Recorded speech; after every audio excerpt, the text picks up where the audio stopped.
오늘은 요한복음에 나타난 예수님의 네 번째 표적에 대한 말씀을 나누고자 하는데, 우리가 이처럼 계속해서 예수님의 표적에 대해 말씀을 나누는 이유가 있죠. 예수님이 누구이신가?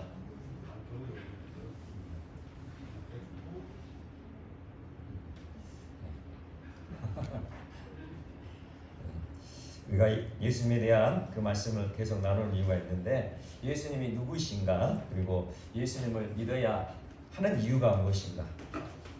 이 질문에 대한 해답을 찾기 위해 우리는 계속해서 말씀을 나누고 있는 거죠. 요한복음을 기록한 사도 요한은 이에 대해서 분명하게 우리에게 알려주고 있다고 계속 말씀을 드리고 있는데, 요한복음 20장 31절에 이렇게 말씀하죠. 오직 이것을 기록함은 너희로 예수께서 하나님의 아들 그리스도이심을 믿게 하려 함이요 또 너희로 믿고 그 이름을 힘입어 생명을 얻게 하려 함이니라. 아멘. 사도 요한이 요한복음의 말씀을 기록한 목적이 분명하게 우리에게 들려주고 있습니다. 우리로 하나님의 아들이신 예수 그리스도를 믿고 영원한 생명을 얻게 하고자 요한복음 말씀을 기록하였다는 것입니다. 예수님은 누구십니까? 하나님의 아들이시죠. 하나님의 아들이시지만 우리 육신의 몸, 우리 육체의 몸을 입고 이 땅에 오셨습니다. 그 육신의 몸을 입고 온 예수 그리스도, 우리 주님이 십자가에 못 박혀 죽으시고 3일 만에 부활하신 하나님의 아들이심을 우리가 믿으면 우리는 구원받고 영원한 생명을 얻고 하나님께서 약속하신 천국에 들어가게 되는 것입니다. 이것을 우리에게 알려주시기 위하여 요한복음의 말씀을 기록하고 있는 것이죠. 어찌 요한복음 말씀뿐이겠습니까? 구약성경의 첫 시작인 창세기 말씀으로부터 신약성경의 마지막 말씀인 요한계시록 말씀까지 이 모든 성경 말씀이 예수님에 대한 말씀임을 믿으시길 바랍니다. 우리는 이 모든 성경 말씀을 통하여 예수님을 알게 되고 예수님을 만나고 그 예수님을 믿음으로 인하여 우리는 구원받게 된다는 것입니다. 그러므로 우리는 모든 성경 말씀에 집중해야 하고 그 모든 성경 말씀에 귀 기울여야 하는 것이죠. 오늘 우리가 함께 보았던 오병이어 사건, 너무나 유명한 기적의 사건이죠. 이 오병이어 사건은 복음서에 다 기록되어 있는 말씀입니다. 예수님의 여러 기적들이 있지만 마태복음, 마가복음, 누가복음, 요한복음 이 네 복음서 말씀에 다 기록되어진 기적은 유일하게 오병이어 이 기적 하나뿐인 것입니다. 그러니 이 오병이어의 이 기적, 이 오병이어의 표적이 얼마나 중요한 사건인지를 우리는 알 수 있는 것이죠. 예수님 주위에 수많은 사람들이 몰려들었습니다. 그 이유가 무엇일까요? 오늘 본문 2절 말씀을 보게 되면 이렇게 말씀을 하죠. 큰 무리가 따르니 이는 병자들에게 행하시는 표적을 보았습니다. 예수님을 따르는 이 수많은 무리들 무엇 때문이라고요? 예수님이 행하시는 표적, 예수님이 행하시는 기적 때문에 지금 이렇게 예수님을 따르고 있다 말씀하고 있어요. 불치병을 고치셨어요. 그리고 죽어가는 그 병자를 일으키셨어요. 이 놀라운 치유 사역을 펼치시는 예수님, 그 예수님을 따르는 것은 어떻게 보면 당연한 결과일 것입니다. 절체절명의 인생의 문제들이 예수님께 굴복되고 해결되어지니 우리 연약한 인생들이 예수님께 모여드는 것은 너무나 당연한 것이라는 거죠. 그러나 이렇게 예수님의 기적을 경험하며 예수님을 따르지만 문제는 우리의 삶에 여전히 발생되어진다는 거예요.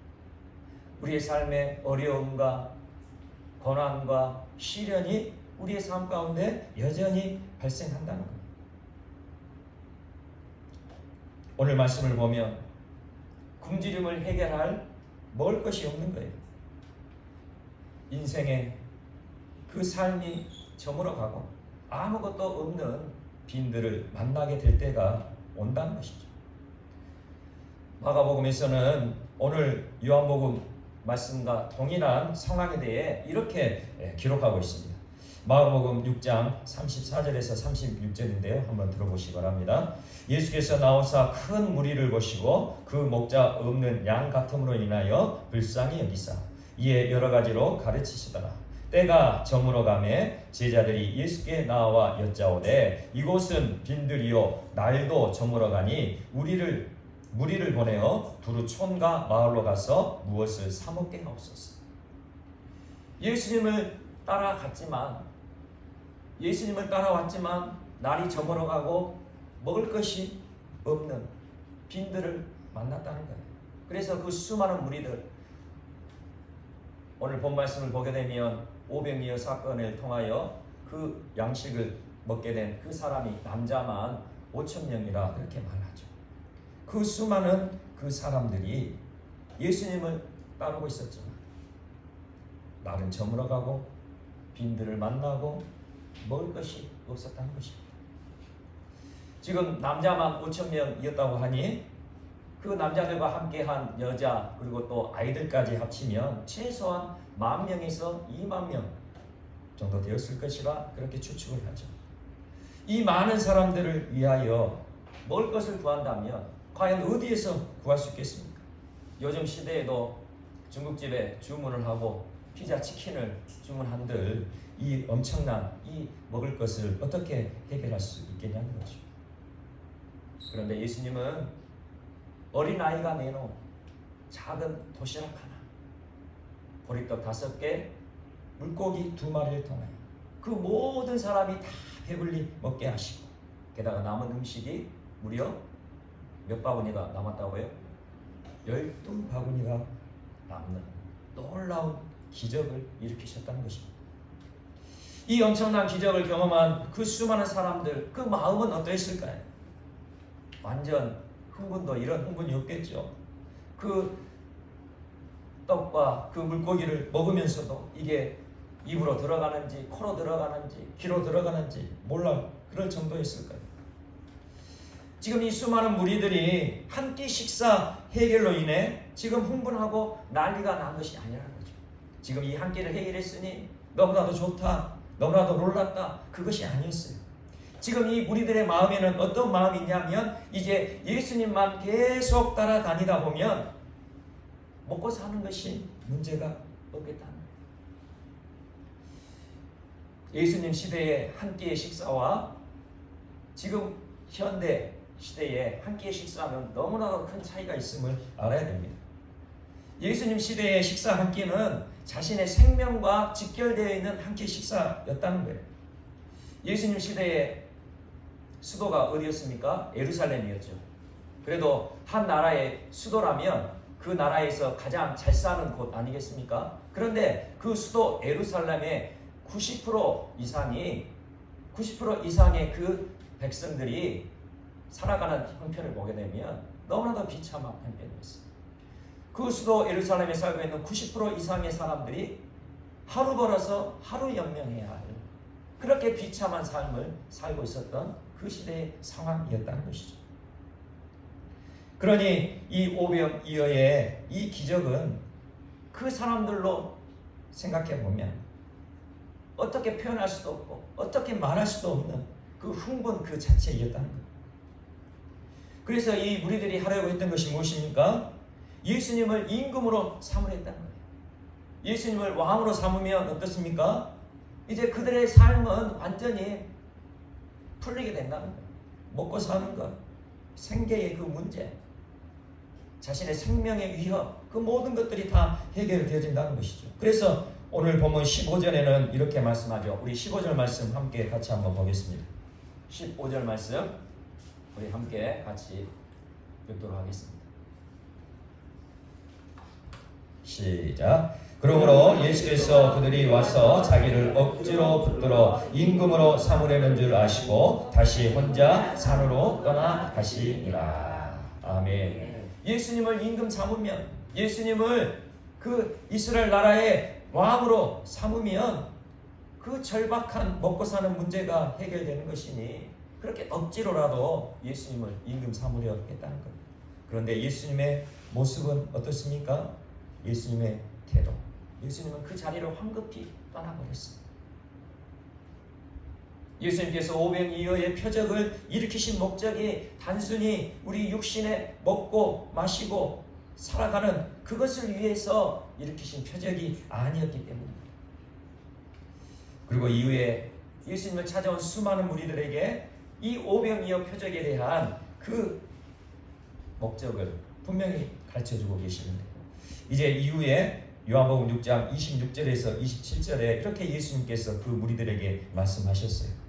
예수께서 대답하여 이르시되 내가 진실로 진실로 너희에게 이르노니 너희가 나를 찾는 것은 표적을 본 까닭이 아니요 떡을 먹고 배부른 까닭이로다. 썩을 양식을 위하여 일하지 말고 영생하도록 있는 양식을 위하여 하라. 이 양식은 인자가 너희에게 주리니 인자는 아버지 하나님께서 인치신 자이니라. 아멘. 우리도 이 오병이어의 이 기적을 바라보면서 열광할 수 있고 환호할 수 있어요. 그렇잖아요.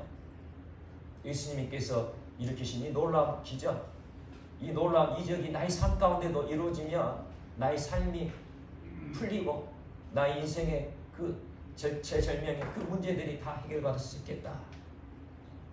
그렇게 생각되어지니 너무나도 놀라운 이 오병이어 기적에 집중할 수밖에 없는 것이죠. 그러나 오늘 예수님께서 그 수많은 무리들에게 하신 말씀이 지금 이 자리에 함께하는 우리에게도 동일하게 주시는 말씀임을 기억하시길 바랍니다. 수많은 무리들이 먹고 배부르게 되어진 그 썩을 양식을 얻기 위하여 예수님을 다시 찾아왔다고 그렇게 말씀하고 있죠. 그렇지만 예수님이 주시기 원하는 것은 썩을 양식이 아니라 영원한 생명을 주신 양식이었다는 것입니다. 우리 사람들은 어떻습니까? 일단 배가 부르면 만족되어지죠. 일단 배가 고프면 짜증이 나잖아요. 그러나 일단 잘 먹고 배부르면 만족하는 삶을 살아가요.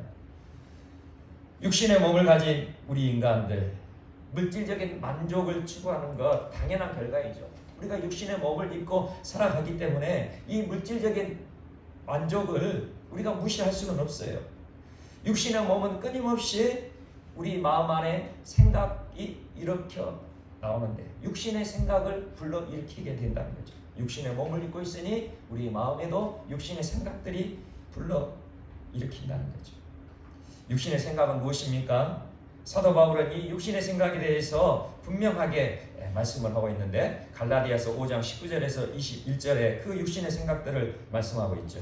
육체의 일은 분명하니 곧 음행과 더러운 것과 호색과 우상 숭배와 주술과 원수 맺는 것과 분쟁과 시기와 분냄과 당 짓는 것과 분열함과 이담과 투기와 술취함과 방탕함과 또 그와 같은 것들이라. 전에 너희에게 경계한 것 같이 경계하노니 이런 일을 하는 자들은 하나님의 나라를 유업으로 받지 못할 것이요. 아멘. 육체의 생각은 육체의 일을 드러내게 되는 거예요. 결국 이 육체의 일을 단호하게 끊어내지 않으면 어떻게 된다고요? 하나님 나라의 유업을 받지 못할 것이다. 결국 천국에 들어가지 못할 것이다. 그렇게 분명하게 말씀하고 계십니다. 그러므로 예수님께서 썩을 양식을 위하여 일하지 말고 영생하도록 있는 양식을 위하여 일하라고 말씀하신 이유가 바로 여기에 있는 거예요. 썩을 양식을 위해 일하는 것 바로 육체의 일을 하는 것이고, 우리가 육체의 일을 할 때에 우리는 하나님의 나라를 유업으로 받을 수가 없다는 거예요. 우리가 하나님 나라 그 천국을 얻기 위해서는 반드시 영생을 주는 양식을 위하여 일해야 된다고 분명히 성경에서는 말씀하고 있는 거예요. 그렇다면 영생을 주는 양식을 위하는 일, 이것이 무엇일까요? 영생을 주는 양식을 위하는 일이 무엇인가를 우리가 분명히 알아야 하고, 우리는 그 분명한 믿음으로 구원받고 하나님 나라를 소유해야 할 것입니다. 예수님께서 이 일에 대해서 분명하게 가르쳐주고 계세요. 하나님께서 우리에게 영생을 주시는 아버지이심을 믿으십니까? 하나님은 우리에게 영생을 주시는 아버지이세요. 우리 육신의 우리 아버지, 어머니, 우리 육신의 부모님을 통해서는 우리가 육신의 생명을 받았죠. 하지만 우리의 영원한 생명은 영적 아버지이신 하나님 아버지께 받는 것임을 믿으시기 바랍니다. 영원한 생명은 하나님 아버지께로부터 받는 거예요. 그러므로 영생을 주는 양식을 위하는 일이란 바로 하나님의 일이 되는데요. 요한복음 6장 29절에 또 이렇게 말씀하시죠. 예수께서 대답하여 이르시되 하나님께서 보내신 이를 믿는 것이 하나님의 일이니라. 영생을 주는 양식을 위하는 일이 바로 하나님의 일인 것이고, 그리고 그 하나님의 일이 무엇이냐면 예수님께서 분명하게 가르쳐 주시는데 하나님께서 보내신 일을 믿는 것, 이것이 바로 하나님의 일이라 그렇게 말씀하고 있습니다. 그렇다면 하나님께서 보내신 이는 누구이십니까? 하나님께서 보내신 이 바로 예수님이시죠. 그렇다면 해답이 나왔죠. 영생을 주는 양식을 위한 일인 하나님의 일은 하나님께서 보내신 독생자 예수 그리스도를 믿는 것, 나를 위하여 십자가에 피 흘려 죽으신, 나를 구원하시기 위해 십자가에 피 흘려 죽으신 예수 그리스도를 내 마음의 주님으로, 나의 인생의 주인으로 모셔드리는 것, 바로 그것이 하나님의 일인 것입니다. 바로 이것이 영생을 주는 양식을 위하는 일인 것이죠. 요한복음 6장 35절에 예수님 또 계속해서 말씀하세요. 예수님께서 이르시되 나는 생명의 떡이니, 예수님이 자기 자신을 생명의 떡이라 그렇게 말씀하시면서 내게 오는 자는 결코 줄이지 아니할 터이요 나를 믿는 자는 영원히 목마르지 아니하리라. 아멘. 영생을 위하는 양식, 바로 그 생명의 떡이 바로 예수님 자신이라 그렇게 증언하고 계세요. 구약시대에 하나님께서는 출애굽한 이스라엘 백성들에게 만나를 주셨죠. 광야에서 먹을 것이 없어서 굶주린 그 이스라엘 백성들에게 하늘에서 내리는 만나를 주셔서 매일매일의 그 양식을 삼게 하셨어요. 이 하늘에서 내려온 만나, 하나님께서 하늘에서 내려주신 이 만나는 생명의 양식이신, 생명의 떡이신 예수 그리스도의 모형이었습니다. 그러나 모형이었던 이 만나는 완전하지가 않았죠.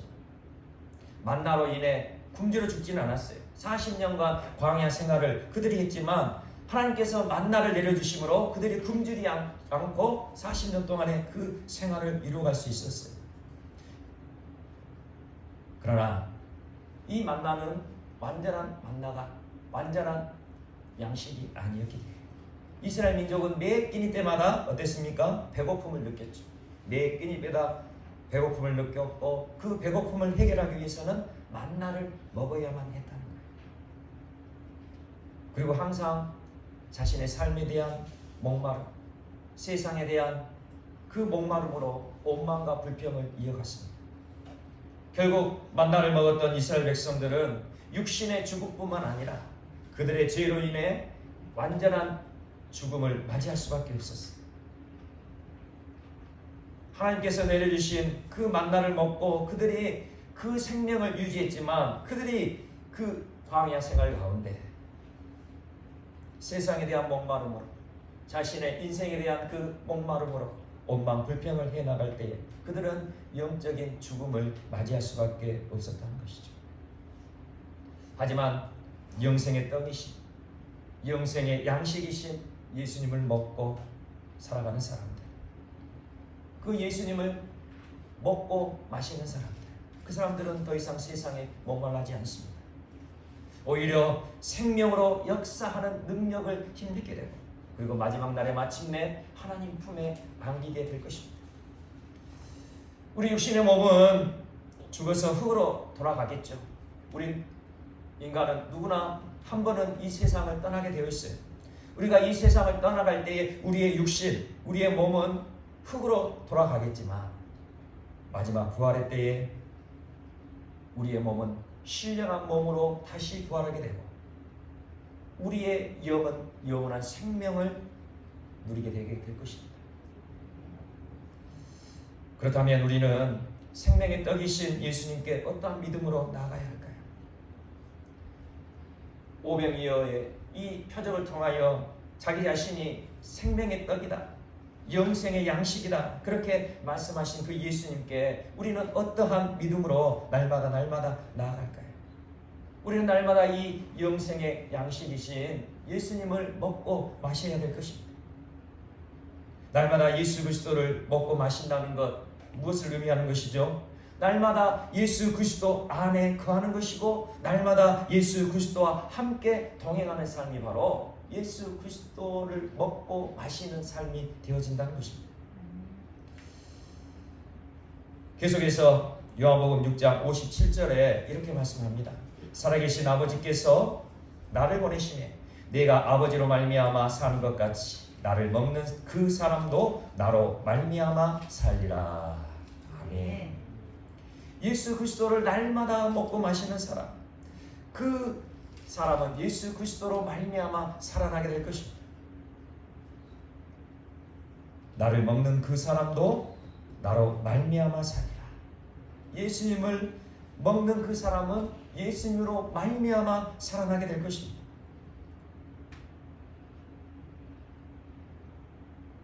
이 말씀은 앞으로 장차 우리가 죽고 나서 살게 될 것이라 그런 의미가 아닙니다. 우리가 예수님과 함께 하는 순간부터, 예수님을 내가 나의 주님으로, 나의 인생의 주님으로 믿고 내 마음에 모시는 순간부터 영원한 생명을 소유하게 될 것이라 그렇게 말씀하고 있는 거예요. 그러니 지금 이 순간부터 내 자신이 예수님과 함께하는 믿음이 너무나도 중요한 것이죠. 매 순간마다 나와 함께 하시는 내 안에 오신 예수 그리스도를 바라보며, 그것이 생명의 떡이신 예수님을 먹는 것임을 우리가 알고 날마다 예수님과 동행하는 그 믿음의 삶을 살아가야 된다는 것입니다. 그러므로 예수님께서 우리에게 오병이어의 표적을 보이신 목적은 정말 분명한 거예요. 우리에게 오병이어의 이 표적을 보여주신 이 목적, 생명의 양식으로 오신 예수님으로 만족하고 기뻐하라는 거예요. 그리고 영생의 소망 가운데 살아가라는 것이죠. 우리의 인생이 저물어 갈 때가 있어요. 삶에 공고한 날이 올 때가 있죠. 우리의 영이 메말라 갈 때가 있습니다. 그리할지라도 정말로 내가 예수님을 믿고 그 예수님이 나와 함께 하심을 믿는다면 그 예수님과 함께 믿음으로 나아가야 된다는 거예요. 그 예수님을 인하여 날마다 믿음의 발걸음을 내딛어야 된다는 것입니다. 수많은 그 무리들과 예수 그리스도를 따르는 제자는 분명한 차이가 있습니다. 그 수많은 무리들은 예수님께서 병을 고치고 예수님께서 놀라운 기적들을 보여주시니까 그것만을 보고 따라다니는 사람들이에요. 그 수많은 무리들은 자신에게 이익이 되고 자신의 삶이 잘 되는 것을 따라다닌다는 것이죠. 하지만 참된 믿음을 가진 제자는 자신의 삶의 중심이 자신이 잘 되는 것에 있지 않다는 것입니다. 예수님의 제자는 영생의 소망 가운데 예수 그리스도와 함께하며 하나님 나라를 위해 살아가면서 놀라운 생명의 열매를 맺어 간다는 것이죠. 생명으로 살아난 그리스도의 제자는 아름다운 열매, 좋은 열매를 맺어 가는 거예요. 그 아름다운 열매를 갈라디아서 5장 22절에서 23절에 이렇게 말씀하고 있죠. 오직 성령의 열매는 사랑과 희락과 화평과 오래 참음과 자비와 양성과 충성과 온유와 절제니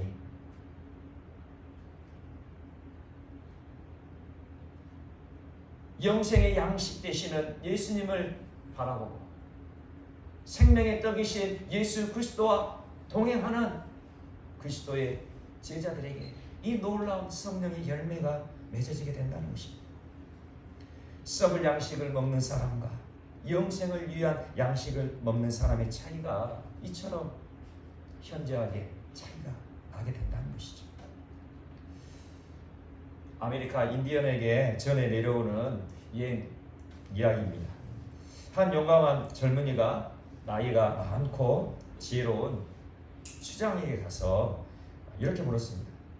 추장님, 저에게 어린 쌍둥이 강아지가 있는데 하나는 갈색이고 하나는 흰색입니다. 그런데 이 두 녀석을 한번 싸움을 붙이려고 합니다. 주장님, 누가 이길지 한번 알아맞힐 수 있으시겠습니까? 이렇게 물었다는 거예요. 그러자 추장은 이렇게 대답했죠. 그야 내가 밥을 많이 먹인 녀석이 이기겠지. 예수를 믿고 성도가 된 우리들, 예수를 믿고 예수님을 따르는 제자가 된 우리에게도 서로 싸우는 두 가지의 마음이 있다는 거예요. 서로 싸우는 두 가지의 성품이 있다는 거예요. 썩을 양식을 탐하려는 성품과 영생을 위한 양식을 취하려는 성품이 있다는 거예요.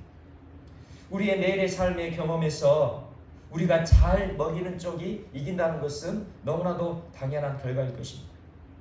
그러므로 우리의 옛 성품, 우리의 옛 성품은 예수 그리스도의 생명으로 새롭게 거듭나야만 한다는 것이죠.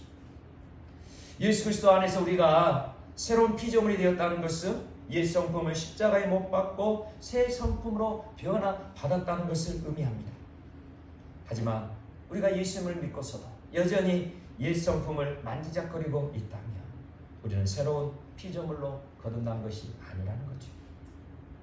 우리가 새로운 피조물로 거듭나서 새 성품을 힘입지 않으면 아무리 우리가 하나님 나라를 위해 땀 흘려 일해도 그 결과에 좋은 열매가 맺을 수가 없는 거예요. 그러므로 우리는 날마다 예수 그리스도를 만나야 됩니다. 우리는 날마다 예수 그리스도와 함께 해야 됩니다. 우리는 날마다 예수 그리스도를 먹고 마셔야 된다는 거죠.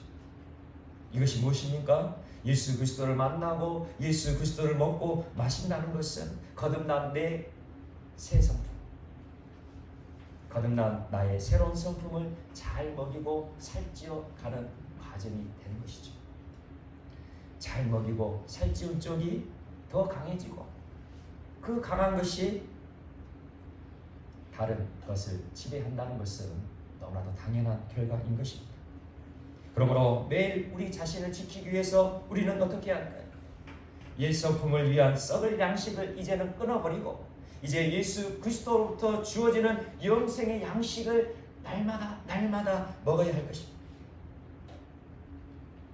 예수 그리스도로부터 주어지는 영생의 양식이 무엇입니까? 말씀이죠. 그렇죠. 구약시대 출애굽한 이스라엘 민족들이 먹었던 그 만나, 그 만나도 하나님의 말씀을 의미하고 있죠. 예수님께서 오병이어의 이 표적을 통하여 자기 자신이 영생의 양식, 생명의 떡이라 그렇게 말씀하시고 있습니다. 바로 이 영생의 양식인 하나님의 말씀을 우리가 날마다 먹어야 됨을 가르쳐 주시기 위함이었습니다. 그러니 우리는 어떻게 합니까? 날마다의 경건의 시간을 가져야 된다는 거예요. 매일매일 경건의 시간을 가져야 됩니다. 우리의 육신의 건강을 위해서도 매일 3번의 밥을 먹어야 되는 것처럼 우리도 우리 영혼을 잘 되게 하고 우리의 새 성품을 살찌우고 강하게 하려면 날마다 하나님의 말씀을 먹고 그리고 그 말씀대로 순종하는 삶을 살아가야 되는 것입니다. 그리고 영적 성장을 갈망하는 성도들과 함께 모여 교제하고 서로 삶을 나누고 은혜를 나눔으로 통하여 내 안에 새 성품을 아름답게 갖고 가는 것 너무나도 중요한 일이 되는 것입니다. 그렇게 우리가 새 성품을 갖고 가고 새 성품을 아름답게 세워가면 우리의 삶 가운데 날마다 영생의 기쁨을 누리며 어떠한 상황에서도 우리의 삶에 역사하시는 예수님을 증거하는 삶을 살아가게 될 것입니다. 우리가 믿음의 삶을 살아갈 때 때론 우리의 삶이 오병이어처럼 보잘것없이 보여질 때가 있습니다. 작은 아이의 그 도시락처럼 보리떡 5개, 물고기 2마리처럼 너무나도 작게 보이는 우리의 인생일 때가 있다는 것이죠.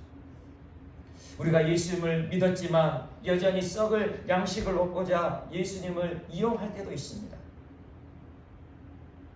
그리고 우리가 예수님과 함께 하지만 인생이 저물고 빈들을 만나게 될 때가 있다는 거예요. 그럴 때 우리는 어떻게 해야 합니까? 그 작은 아이가 그 도시락을 예수님께 드렸던 것처럼 우리의 삶을 예수님께 드리시기를 간절히 소망합니다. 보리떡 5개, 물고기 2마리, 어린아이의 작은 도시락과 같은 나의 보잘것없는 삶이지만 나의 삶을 예수님께 드릴 때에, 하나님의 말씀에 온전히 순종하는 삶을 드릴 때에 하나님께서는 우리의 삶을 책임져 주실 것입니다. 현재의 상황, 현재의 환경이 어떠하든지 그 모든 것을 내려놓고 주님께 나의 모든 삶을 한번 맡겨보시기를 바랍니다. 그때에 역사하시는 하나님을 우리가 만나게 될 겁니다. 그때에 500여의 이 놀라운 표적을 보이시고 예수 그리스도로 인하여 우리의 삶 가운데 감사의 열매를 맺게 될 것이고 승리의 기쁨을 맛보게 될 것입니다.